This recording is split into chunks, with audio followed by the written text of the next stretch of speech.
Hey everyone, welcome back. Hope you're having a fantastic day so far. So certain beneficiaries of Social Security will be receiving a rare double payment this month later on in August. We will be covering who is expected to receive those payments, plus one economist is coming out saying that Donald Trump's plan on Social Security could actually backfire. So we will be covering what they are saying as well. But before we dive into today's video, if you would like to receive up to $200 in free stock or $200 in free cash, in a pinned comment below, I will be leaving a link to Robinhood.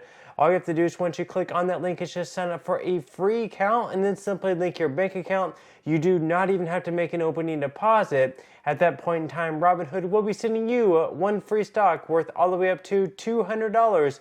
And if you'd rather just have the cash, all you have to do is once you receive the free stock is just sell it for what it's worth and then transfer the cash value right back to your bank account.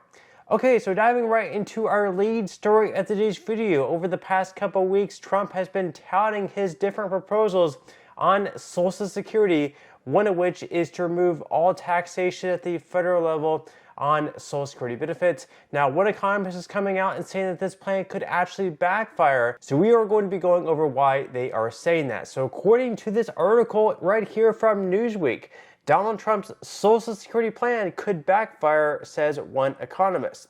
So in an opinion piece published by the New York Sun on Thursday, Dave Ruggie, a senior research fellow at the Mercatus Center at George Mason University, wrote, quote, "Don't get me wrong, I love lower tax rates.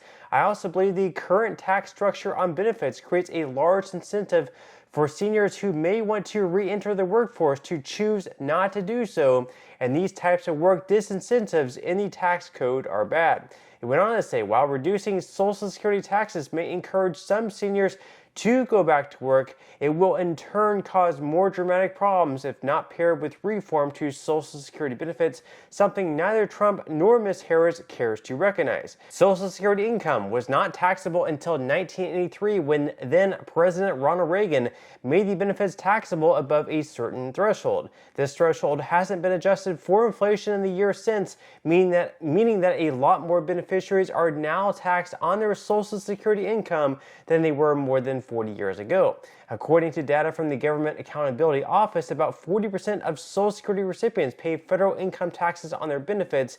These taxes bring in about $87 billion in revenue each year, DeRuggie wrote, in addition to payroll tax revenue. She added, even still, Social Security is insolvent. So basically, by taxing Social Security benefits, they are able to bring in more revenue to the trust fund, $87 billion in total, and without this extra revenue, the trust fund will go insolvent about 2 years sooner. Right now, they are projecting the trust fund to go insolvent between the years of 2033 and 2035. So obviously, without this extra income, then at that point, it would become insolvent a couple of years earlier, let's say like 2031 or so, something like that. Obviously, that could be troubling. And they're making the argument that we should find other ways to bring in extra revenue to the trust fund if we're going to, offset that by not taxing Social Security benefits. Leave your thoughts and comments below. Are you for that plan?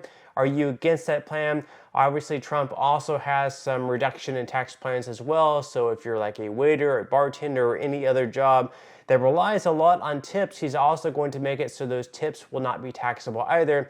Now, of course, we should keep in mind that just by him becoming president, by him being elected as president, it's not something that he can come in on day 1 or even day 100 and sign that through executive order. It is not something that he can sign into law by himself.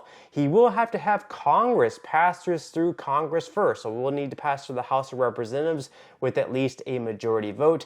Then it will need to go to the Senate, where in the Senate they will need at least 60 votes. And then at that point in time, he can sign it into law, but not something that he can come into office and sign into law on day 1. I mean, he can try, but it is something the Supreme Court will likely shoot down, just like Joe Biden tried to cancel $10,000 up to $20,000 of student loans. He tried doing that himself, bypassing Congress, but that did get shut down by the Supreme Court.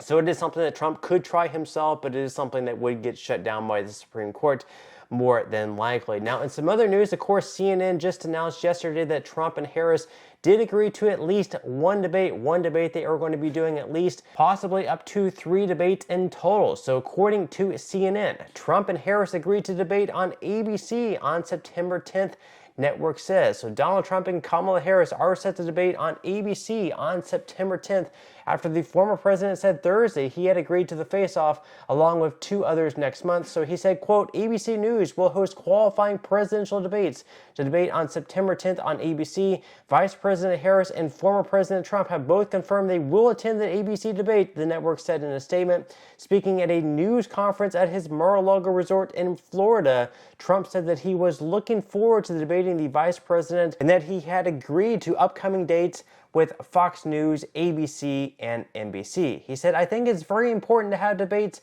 and we've agreed with Fox on a date of September 4th.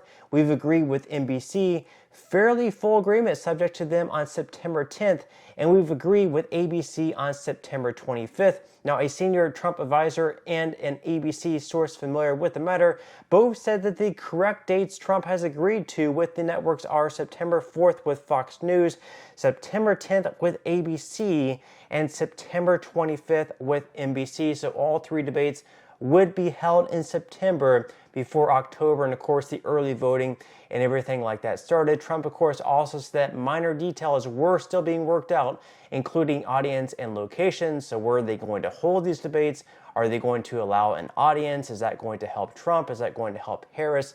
Obviously, I think Trump is probably going to want an audience there because he feeds best off the audience. But of course, we will have to wait and see. Now, in our final news piece of today's video, of course, this month in August, certain beneficiaries of Social Security are going to be receiving a rare double payment, according to Fox News. So right here on this article, some Americans to receive rare second Social Security payment in August. Here's why some Social Security recipients will receive 2 checks in the month of August.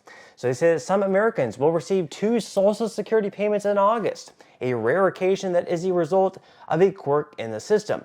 Typically, the Social Security Administration sends out 1 payment each week, delivering Social Security checks on the 2nd, 3rd, and 4th Wednesdays of each month. Then it pays supplemental Social Security income, SSI, which provides support for disabled people and older Americans with low incomes on the 1st of the month unless it falls on a weekend or a holiday. But because September 1st falls on a Sunday, SSI recipients will receive 2 payments in the month of August. The first check arrived on August 1st, 8 days ago, while the second check will come on Friday, August 30th. Roughly 7.4 million Americans collect SSI benefits. And of course, we can see the payment schedule up on the screen there. So once again, this month in August 1st, those checks have already gone out. And then of course, these second checks will be delivered on Friday, August 30th, with no checks whatsoever going out in the month of September. And this is actually going to happen one more time later on this year in November, where there are going to be checks going out on Friday, November 1st. And then there's also going to be checks going out on Friday, November 29th, with no payments being delivered on December 1st because December 1st happens to fall on a Sunday. And then you're actually going to be receiving 1 payment later on in the month of December, December 31st to be exact. That's because January 1st falls on a holiday. So actually your December 31st payment is going to include the cost of living adjustment, which is going to be announced in October. So your December payment is going to be a little bit higher than what you were receiving all year long. But that's all we have for today's video. I certainly hope that you enjoyed and found value out of it. If you did, again, I would greatly appreciate if you could give this video a like. Consider subscribing to my channel if you have not already, and I will see you in the next video.